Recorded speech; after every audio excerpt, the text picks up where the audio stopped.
تیری عظمتوں سے ہوں بے خبر، یہ میری نظر کا قصور ہے۔ اعوذ باللہ من الشیطان الرجیم، بسم اللہ الرحمن الرحیم۔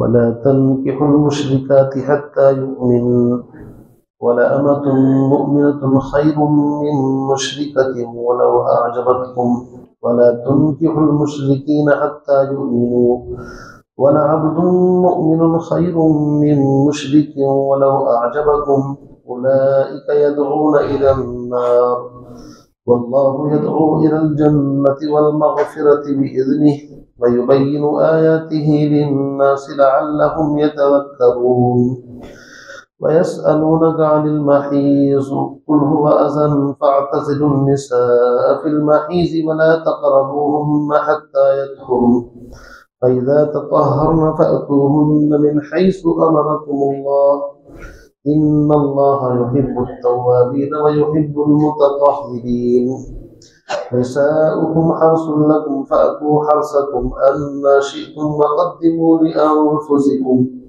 واتقوا الله واعلموا أنكم ملاقوه وبشر المؤمنين ولا تجعلوا الله عرضة لأيمانكم أن تبروا وتتقوا وتصلحوا بين الناس والله سميع عليم لا يؤاخذكم الله باللغو في أيمانكم ولكن يؤاخذكم بما كسبت قلوبكم والله غفور حليم للذين يؤلون من نسائهم تربص 4 أشهر فإن فاءوا فإن الله غفور رحيم وإن عزموا الطلاق فإن الله سميع عليم والمطلقات يتربصن بأنفسهن 3 قروء ولا يحل لهن أن يكتمن ما خلق الله في أرحامهن إن كن يؤمن بالله واليوم الآخر وبعولتهن أحق بردهن في ذلك إن أرادوا إصلاحا ولهن مثل الذي عليهن بالمعروف وللرجال عليهن درجة والله عزيز حكيم صدق اللہ العظیم۔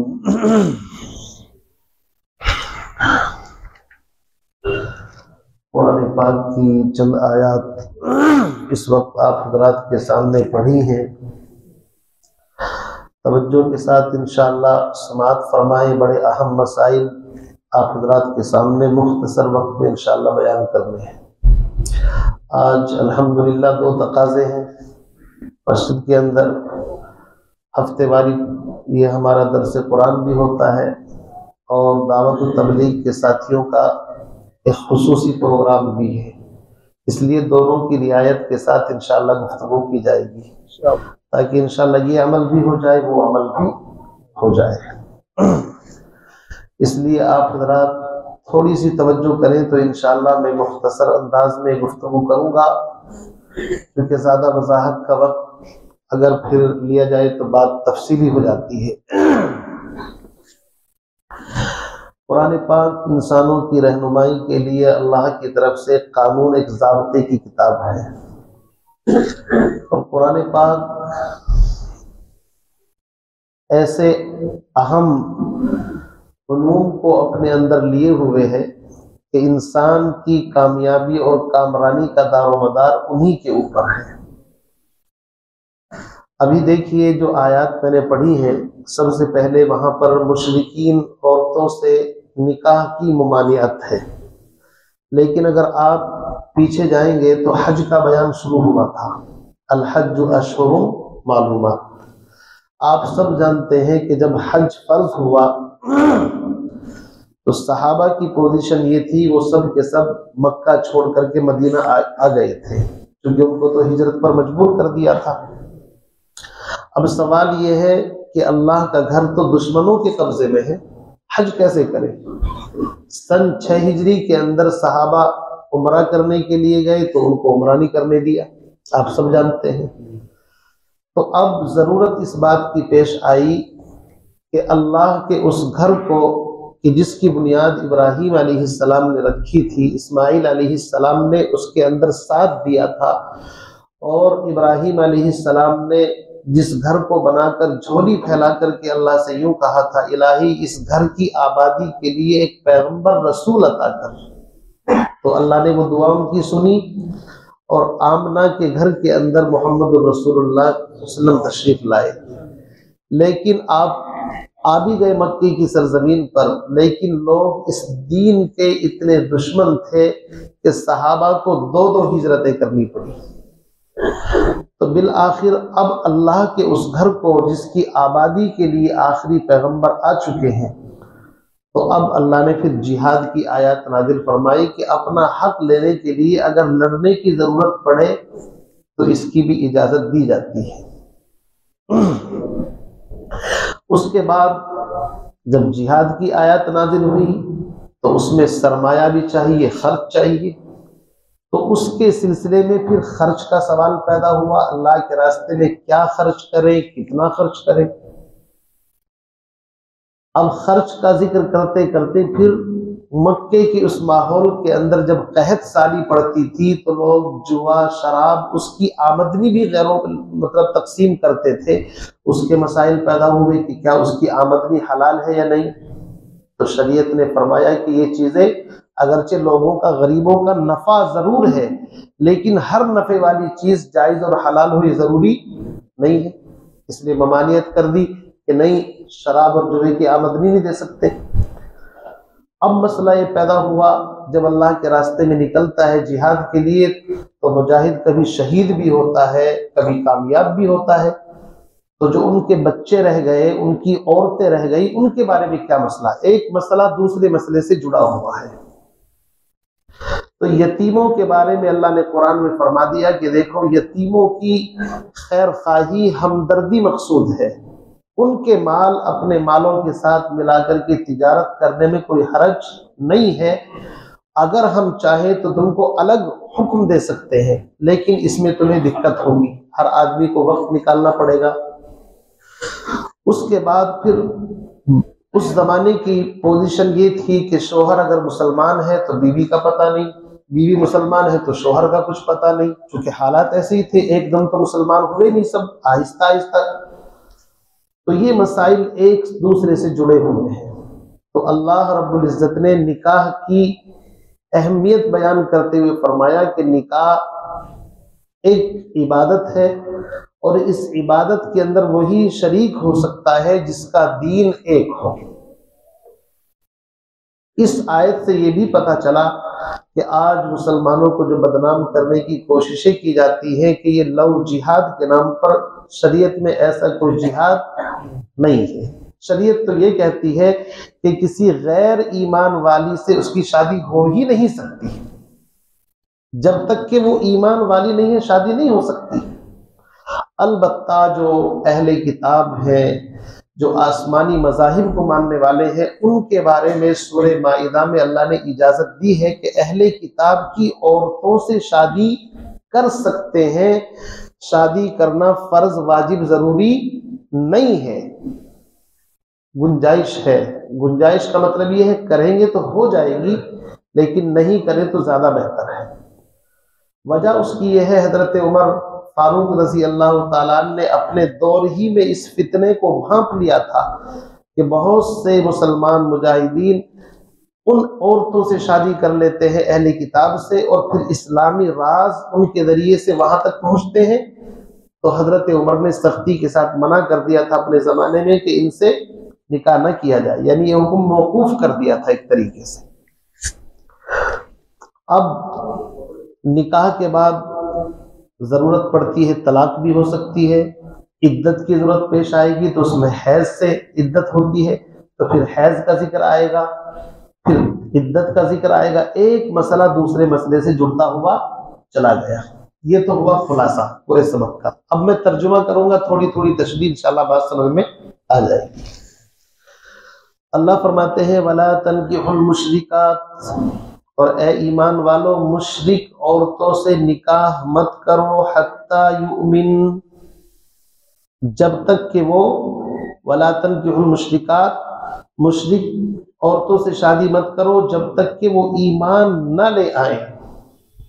ایمان لے آئیں تو پھر بھائی بھائی ہیں۔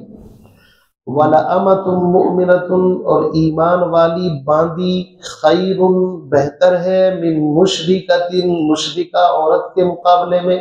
ایک طرف باندی ہے، کالی کلوٹی ہے لیکن ہے ایمان والی، اور ایک طرف مشرکہ ہے، حسین جمیل، اسمارٹ، خوبصورت، مال دولت سب کچھ اس کے پاس۔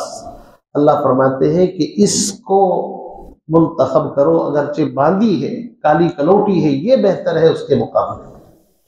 وَلَأَمَةٌ مُؤْمِنَةٌ، ایمان والی باندھی، خیر، یہ بہتر ہے، من مشرکۃ، مشرکہ عورت کے مقابلے میں، وَلَوْ أَعْجَبَتْكُمْ، اگرچہ تمہیں مشرکہ عورت حسین، حسن و جمال کی وجہ سے، مال کی وجہ سے پسند ہو، لیکن پھر بھی یہ بہتر نہیں ہے۔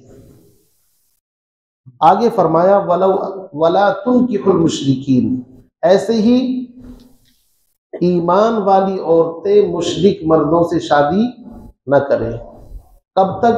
حَتَّى يُؤْمِنُوا، یہی ضابطہ ہے جب تک کہ وہ ایمان نہ لے آئیں۔ وَلَعَبْدٌ مُؤْمِنٌ، ایمان والا غلام، خیر، بہتر ہے، من مشرک، مشرکہ عورت سے، ولو مشرک مرد سے، ولو اعجبکم، چاہے تمہیں مشرک مرد کتنے ہی زیادہ پسند کیوں نہ ہو۔ تو بات کلیئر ہو گئی، مسئلہ ایمان کا ہے۔ جن کا دین الگ ہوگا ان کی شادی آپس میں نہیں ہو سکتی۔ آگے اس کی وجہ بیان فرمائی، اولئک یدعون الی النار، اس لیے کہ شرک ایک ایسا وائرس ہے جو انسان کو جہنم کی طرف دعوت دیتا ہے۔ شرک، اللہ نے قرآن میں فرمایا ان اللہ لا یغفر ان یشرک بہ ویغفر ما دون ذلک لمن یشاء، اللہ شرک کو معاف نہیں کرے گا، اس کے علاوہ جس کو چاہے گا معاف کر دے گا۔ اور شرک اتنا خطرناک گناہ ہے میرے بھائیوں، اللہ نے اپنے نبی کو خطاب کر کے فرمایا، محبوب لئن اشرکت، اگر شرک آپ سے بھی سرزد ہو گیا، جبکہ سرزد نہیں ہو سکتا، محال عظیم ہے، لیکن دھمکی دیکھو کتنی سخت ہے، لئن اشرکت لیحبطن عملک ولتکونن من الخاسرین، آپ کے اعمال ختم ہو جائیں گے، سارا ثواب ختم ہو جائے گا، اور آپ ٹوٹے گھاٹے اور خسارہ خاسرین میں سے ہو جاؤ گے۔ تو یاد رکھیے شرک بہت بدترین گناہ ہے۔ اب شرک کی بہت ساری قسمیں ہیں، ایک بڑا شرک ہے، ایک چھوٹا شرک ہے۔ چھوٹا شرک کیا ہے؟ انسان کے عقیدے میں، عمل میں ایسے گھس جاتا ہے پتہ بھی نہیں چلتا۔ اللہ کے نبی نے فرمایا شرک چیونٹی کی رفتار سے بھی آہستہ آہستہ انسان کے اعمال میں، عقیدے میں داخل ہو جاتا ہے، پتہ نہیں چلتا اس کو۔ اللہ کے غیر کو مشکل کشا سمجھنا، حاجت روا سمجھنا، نفع نقصان کا مالک سمجھنا، یہ شرک ہی تو ہے، اور کیا ہے؟ اصل تو لا الہ الا اللہ ہے، یہ عقیدت گہے الفت میں قدم رکھنا ہے۔ لوگ آسان سمجھتے ہیں مسلمانوں، اصل چیز انسان اپنی تمام چیزوں کو شرک سے پاک کر لے، بہت ضروری ہے۔ یہاں تک فرمایا ایک آدمی نماز پڑھتا ہے، کوئی آیا اس کو دکھانے کے لیے نماز اس نے لمبی کر دی، تو اس نماز کے اندر بھی شرک ہو گیا، اللہ اس کو منہ کے اوپر پھینک کر کے مار دے گا، آپ اندازہ لگائیے۔ اس لیے میرے بھائیوں، ہر عمل میں ہم پرکھ لیں، ہم یہ نہ ہو کہ ہم تو شرک نہیں کرتے، ہم تو بہت توحید والے ہیں، ہماری توحید مذبذب ہے، خصوصی توحید ہے، اللہ رب العزت ہی سے ہونے کا یقین انسان کے ہر چیز عمل کے اندر ہو، توحید خالص، اس کے اوپر کامیابی کا دار و مدار ہے۔ تو اللہ نے فرمایا اولئک یدعون الی النار، یہ جہنم کی طرف بلاتے ہیں، واللہ یدعو الی الجنہ، اور اللہ تم کو جنت کی طرف بلاتا ہے، والمغفرہ، اور مغفرت کی طرف، باذنہ، اپنے حکم سے، ویبین آیاتہ للناس، اور اللہ لوگوں کے لیے کھول کھول کر کے نشانیاں بیان کرتا ہے، لعلہم یتذکرون، تاکہ لوگ نصیحت حاصل کریں۔ آیت کا شان نزول یہ ہے، آیت کب نازل ہوئی؟ ایک صحابی ہے حضرت ابو مرثد غنوی مکے کے اندر رہتے تھے. ایک قریشیہ عورت تھی جس کا نام عناق یا عناق تھا. اسلام لانے سے پہلے دونوں کے آپس کے اندر رابطہ تھا، دوستی تھی. اب یہ صحابی مسلمان ہو گئے، ہجرت کر کے چلے گئے. اتفاق سے کسی کام سے مکہ آنا ہوا تو اس عورت نے نکاح کا پیغام دیا کہ آپ تو چلے گئے اور میں تو آپ کے بغیر رہ نہیں سکتی، میں آپ سے شادی کرنا چاہتی ہوں جائز طریقے سے. صحابی نے کہا جب تک دو جہاں کے سردار سے فتویٰ معلوم نہ کر لے اس وقت تک میں کوئی ڈیسیژن، کوئی فیصلہ نہیں لے سکتا. یہ ہجرت کر کے مدینہ گئے اور اللہ کے نبی کی خدمت میں سارا واقعہ سنایا. وہ بڑی حسین تھی، قریشیہ عورت تھی. تو قرآن پاک کی آیات نازل ہوئی کہ اس کی اجازت نہیں ہے. اور اس کا شان نزول یہ بھی لکھا ہے، ایک صحابی ہے حضرت عبداللہ ابن رواح رضی اللہ تعالیٰ. ان کی ایک باندی تھی، کالی کلوٹی تھی، کسی بات پر تماچا مار دیا غصے میں آ کر کے. اب اللہ کے نبی کو جب تک صحابہ بتاتے نہیں تھے تو چین نہیں آتا تھا. اللہ کے نبی نے پوچھا کیسی ہے؟ فرمایا کالی کلوٹی ہے لیکن نماز پڑھتی ہے، وضو کرتی ہے، روزے رکھتی ہے بڑی دیندار. فرمایا اچھا ایسی ہے. تو انہوں نے اللہ کے نبی کو کہا میں آپ کو گواہ بناتا ہوں، اللہ کی قسم میں اس کو آزاد کر کے اس سے نکاح کروں گا، بس یہی اس کا کفارہ ہے. میں نے اس کی پٹائی کر دی لیکن میں اس سے بہتر طریقہ نہیں سمجھتا. تو انہوں نے شادی کی تو کچھ لوگوں نے مذاق اڑایا، ارے باندی سے شادی کر لی، کالی سے شادی کر لی. اللہ نے فضیلت فرما دی کہ مشرکہ کے مقابلے میں ایمان والی باندی افضل اور بہتر ہے. یہ اس کا شان نزول ہے. آگے فرماتے ہیں وَيَسْأَلُونَكَ عَنِ الْمَحِيضِ، نبی جی یہ لوگ آپ سے حیض کے بارے میں پوچھتے ہیں. قل آپ فرما دیجئے ہوا اذا، یہ گندگی ہے. فَاعْتَزِلُوا النِّسَاءَ فِي الْمَحِيضِ، بس تم حیض کے زمانے میں عورتوں سے الگ رہو. وَلَا تَقْرَبُوهُنَّ، ان کے قریب مت جاؤ. کب تک؟ حَتَّى يَطْهُرْنَ، یہاں تک کہ وہ پاک ہو جائیں. فَإِذَا تَطَهَّرْنَ، پس جب وہ پاک ہو جائیں. فَأْتُوهُنَّ، تو آؤ اپنی بیویوں کے پاس. مِنْ حَيْثُ، اس جگہ سے. أَمَرَكُمُ اللَّهُ، جہاں سے اللہ نے تم کو آنے کا حکم کیا ہے. آیت کا شان نزول یہ ہے اسلام پھیل رہا ہے، نئے نئے لوگ اسلام کے اندر داخل ہو رہے ہیں. کوئی پہلے یہودی تھا کلمہ پڑھ لیا مسلمان ہو گیا، نصرانی تھا کلمہ پڑھ لیا مسلمان ہو گیا، مشرک تھا کلمہ پڑھا مسلمان ہوا. اب سب کو لے کر کے چلنا ہے، سب کے الگ الگ مسائل ہیں چونکہ تہذیبیں، سوسائٹیاں، کلچر الگ الگ ہوتے ہیں. یہود کے یہاں حیض کے زمانے میں اتنا غلو تھا کہ جب عورت کو حیض آتا تھا، ہر مہینے جو ماہواری آتی ہے ہر بالغ عورت کو، اس زمانے میں نہ عورت سے بات کرتے تھے، نہ اس کے ہاتھ کا کھانا پینا، کچھ نہیں. اس کو الگ کوٹری کے اندر ڈال دیتے کہ بس تیرا پورا گویا کہ سماج سے رشتہ کٹ گیا. یہود کے یہاں یہ بات تھی. اس کے برخلاف جو نصارہ تھے، اگرچہ وہ بھی انجیل کے ماننے والے اپنے آپ کو کہتے تھے، ان کا حال یہ تھا وہ اس معاملے میں احتیاط ہی نہیں کرتے تھے. اس ماہواری کے ایام کے اندر بھی عورتوں کے ساتھ اٹھنا بیٹھنا، صحبت، کسی چیز کی ان کے یہاں کوئی پابندی نہیں تھی. تو ایک طرف تو وہ معاشرہ اور ایک طرف یہ. اب ایک عجیب کشمکش ہے، جب سب لوگ ہوتے ہیں تو ڈسکس ہوتی ہے آپس میں. اب جب بات چلتی ہے تو مسئلہ پھر اللہ کے نبی کے پاس آتا ہے کہ ایسے مسئلے میں شریعت کیا رہنمائی کرتی ہے. تو قرآن پاک ایک معتدل نظام، اعتدال کے ساتھ فیصلہ کرتا ہے کہ دیکھو نہ تو عورت اتنی اچھوت بن جاتی کہ اس کے ہاتھ کا پانی بھی نہیں پی سکتے، روٹی نہیں کھا سکتے، ایسی کوئی بات نہیں ہے. بس وہ ناپاک ہے جب تک آپ ناپاکی کے زمانے میں عورتوں کے قریب نہ جائیں، یعنی صحبت کی اجازت نہیں ہے. البتہ بیٹھنا اٹھنا یہ سب چیزیں جائز ہے. اما عائشہ خود فرماتی ہیں کہ آپ تہجد کی نماز پڑھتے اور میں حجرے کے اندر ہوتی ماہواری کے ایام میں تو آپ کا ہاتھ بھی مجھے لگ جاتا تھا. آپ مسجد نبوی کے اندر اعتکاف کر رہے ہیں، اما عائشہ حالت حیض کے اندر ہے. اللہ کے نبی نے کوئی چیز مانگی تو تھوڑی سہمی کہ میں تو ناپاک ہوں. آپ نے فرمایا یہ ناپاکی تمہارے ہاتھوں پر نہیں لگی ہے.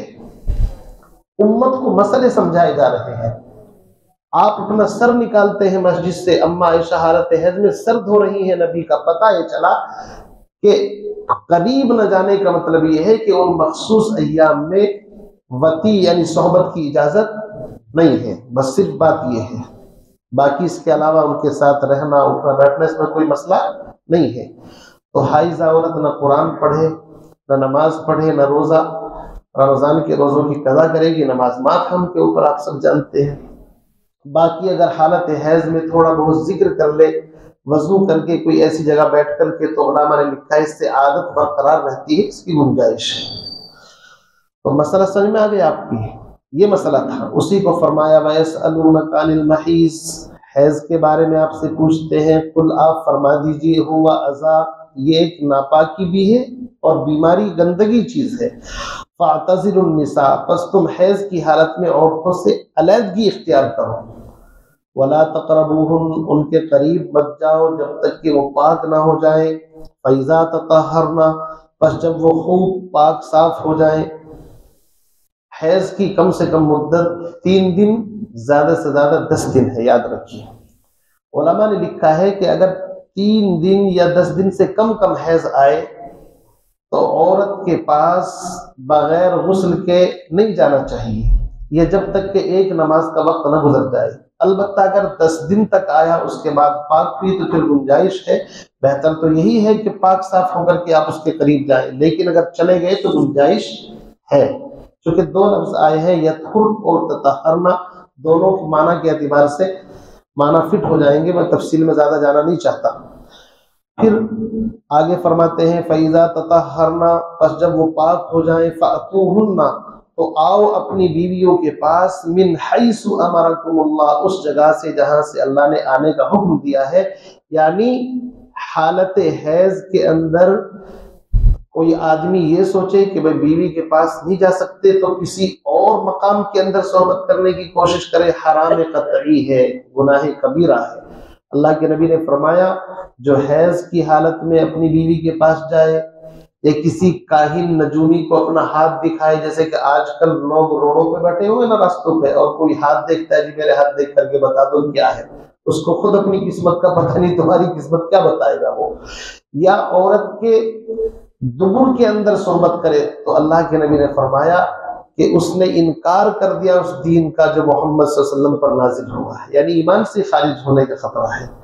اس لیے فرمایا آگے نساؤکم حرث ان اللہ یحب التوابین، بے شک اللہ تعالی محبت کرتے ہیں توبہ کرنے والوں کو سے، اور محبت کرتے ہیں پاک صاف رہنے والوں سے۔ توبہ کرنے کا مطلب یہ ہے جس کا باطن اچھا ہے پاک صاف، اللہ اس کو بھی محبت کی نظر سے دیکھتا ہے، اور جس کا ظاہر پاک ہے کہ ایسی گندگی کی حالت میں بیوی کے پاس نہیں جاتا، اللہ اس سے بھی محبت کرتا ہے۔ آگے فرماتے ہیں نساؤکم حرث لکم، تمہاری بیویاں تمہاری کھیتیاں ہیں، فاتوا حرثکم انا شئتم، پس تم اپنی کھیتی میں آؤ جہاں سے چاہو۔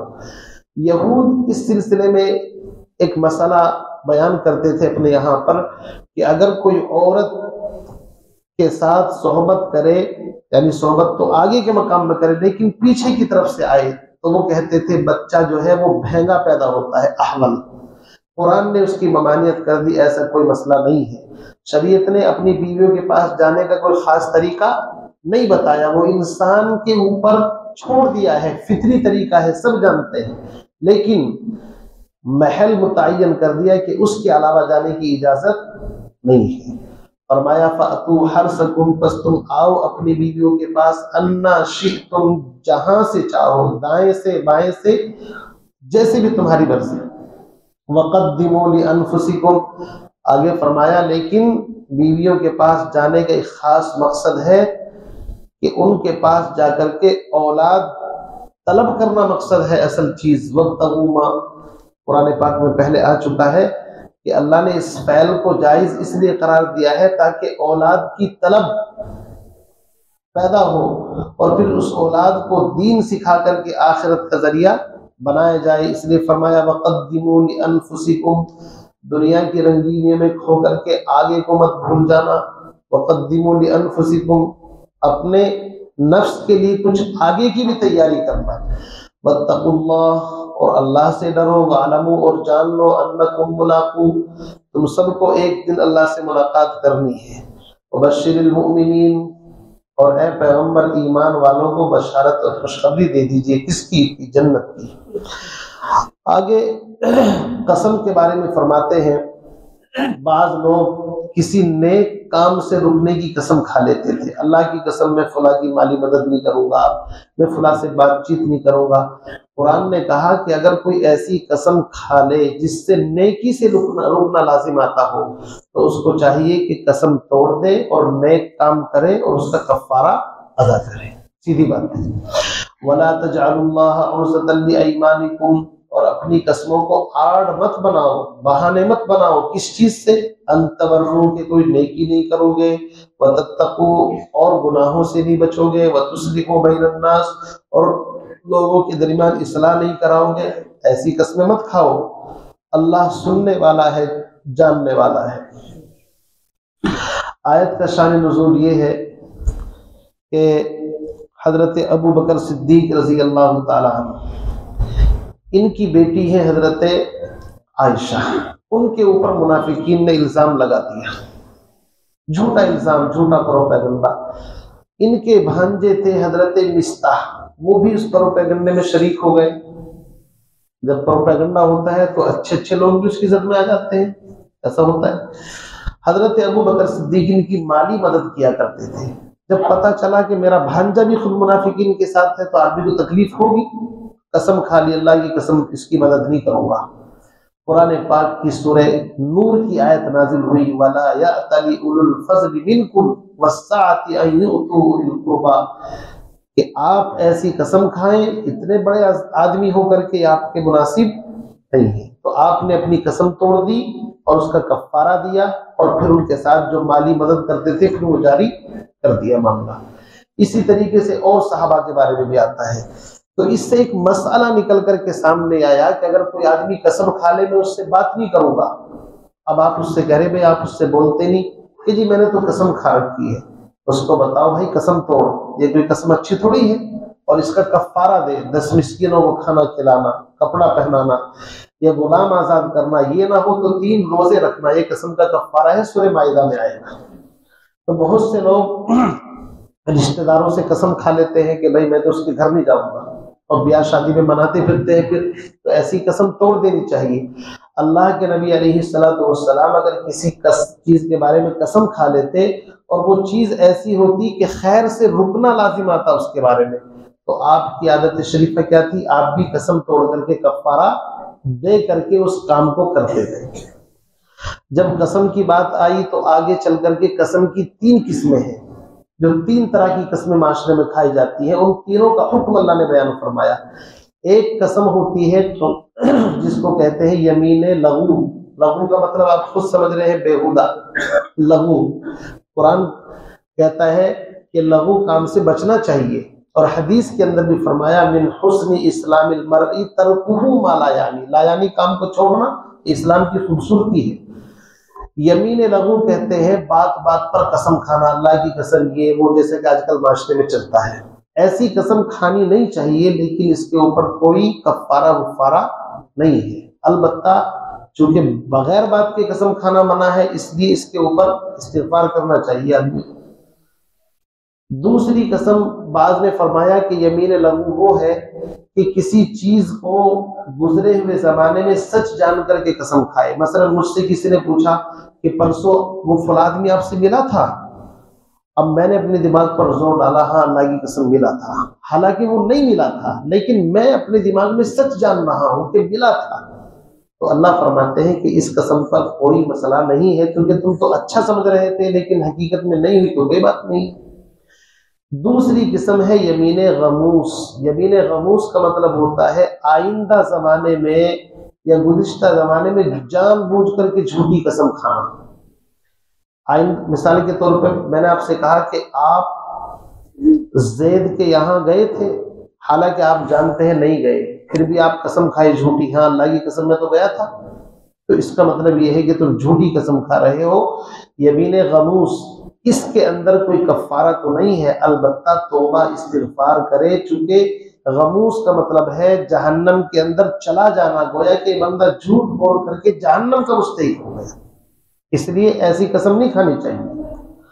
تیسری قسم وہ ہے کہ آئندہ زمانے میں کسی کام کا وعدہ کر کے قسم کھائے، مثلا یوں کہے میں فلاں آدمی سے بات نہیں کروں گا، یا یوں کہے کہ میں فلاں آدمی کو یہ چیز نہیں دوں گا۔ اب اگر وہ نہیں دے گا تو کوئی بات نہیں، اور اگر دے دے گا تو قسم ٹوٹ گئی، اس کا کفارہ دینا پڑے گا، سمجھ رہے نا آپ؟ کسی چیز کی قسم کھا لے آئندہ زمانے کے بارے میں تو یمین منعقدہ اس کو کہتے ہیں۔ اسی کو فرمایا لا یؤاخذکم اللہ باللغو فی ایمانکم، اللہ تعالیٰ یمین لغو کے بارے میں تم سے کوئی مواخذہ نہیں فرماتا، لیکن مواخذہ پکڑ فرماتا ہے اس چیز کے بارے میں جس کا ارادہ تمہارے دلوں نے کیا ہے۔ اللہ غفور ہے، بہت زیادہ معاف کرنے والا ہے، اور فوراً پکڑ نہیں فرماتا، حلیم برداشت کرنے والا بھی ہے، بہت زیادہ حلیم ہے۔ آگے ایک قسم ہوتی ہے جو زمانے جاہلیت میں چلتی تھی کہ کسی کو بیوی کا چھوڑنا ہوتا تو نہ نکاح میں رکھتا نہ اس کو چھوڑتا، قسم کھا لیتا اللہ کی قسم میں کبھی بیوی کے پاس نہیں جاؤں گا۔ اب ہوتا کیا تھا اس میں، ان کے یہاں کوئی لمٹ نہیں تھی، بیوی کے پاس بھی نہیں جاتے تھے نہ اس کو طلاق دیتے تھے، تو شریعت نے اس میں ایک لمٹ متعین کر دی کہ اگر کسی نے 4 مہینے یا اس سے زیادہ یا بغیر لمٹ متعین کیے ہوئے قسم کھا لی کہ اللہ کی قسم میں بیوی کے پاس نہیں جاؤں گا، یہ یوں کہا اللہ کی قسم 4 مہینے تک نہیں جاؤں گا، یا اللہ کی قسم 6 مہینے تک نہیں جاؤں گا، ان تینوں شکلوں کے اندر اگر 4 مہینے سے پہلے بیوی کے پاس چلا گیا تو سمجھ لیجیے بیوی نکاح کے اندر ہے، قسم تو ٹوٹ گئی، کفارہ دینا پڑے گا، لیکن بیوی نکاح کے اندر رہے گی۔ البتہ اگر اس نے 4 مہینے اسی طرح گزار دیے، نہیں گیا، یہ سمجھ میں آئیں گے نا، تو اب اس شکل کے اندر بیوی کے اوپر طلاق پڑ جائے گی، طلاق بائنہ، نکاح سے جدا ہو جائے گی۔ اور اب 4 مہینے کے بعد اگر یہ شوہر اس سے شادی کرنا چاہتا ہے تو بغیر کسی حلالے ولالے کے نئے نکاح کے ساتھ، نئے مہر، نئے گواہوں کے ساتھ اس سے شادی کر سکتا ہے۔ سمجھ گئے؟ یہ ایلا کہتے ہیں اس کو شریعت کی اصطلاح میں۔ اسی کا ذکر فرمایا للذین یؤلون من نسائہم، وہ لوگ جو اپنی بیویوں سے ایلا کر لیتے ہیں، یعنی 4 مہینے یا اس سے زیادہ ان کے پاس نہ جانے کی قسم کھا لیتے ہیں۔ تربص 4 اشہر، یہ 4 مہینے تک روکے رکھیں اپنے آپ کو۔ فَإِنْ فَاءُوا، پس اگر یہ 4 مہینے کی مدت کے اندر بیویوں کے پاس رجوع کر لیں، رجوع کا مطلب یہ ہے زبان سے کہہ لیں یا بوس و کنار کر لیں یا صحبت، یہ سب رجوع کے طریقے ہیں۔ فَإِنَّ اللَّهَ غَفُورٌ رَحِيمٌ، تو اللہ تعالیٰ معاف کرنے والے ہیں، رحم کرنے والے ہیں۔ اور اگر 4 مہینے گزر گئے تو اللہ فرماتے ہیں وَإِنْ عَزَمُوا الطَّلَاقَ، اور اگر اس نے طلاق کا ارادہ کر لیا، فَإِنَّ اللَّهَ سَمِيعٌ عَلِيمٌ، تو اللہ سب کچھ سننے والا ہے، جاننے والا ہے۔ بس یہیں تک اپنا سبق انشاءاللہ رکھتے ہیں ہم، باقی آگے طلاق کے مسائل ہیں، بڑے تفصیلی ہیں، موٹی موٹی باتیں الحمدللہ آپ کی سمجھ میں آ گئی ہوں گی۔ اللہ تعالیٰ سے دعا فرمائے ہم تمام کو قرآن و سنت کے مطابق زندگی گزارنے کی توفیق عطا فرمائے۔ سبحان اللہ، سبحان اللہ۔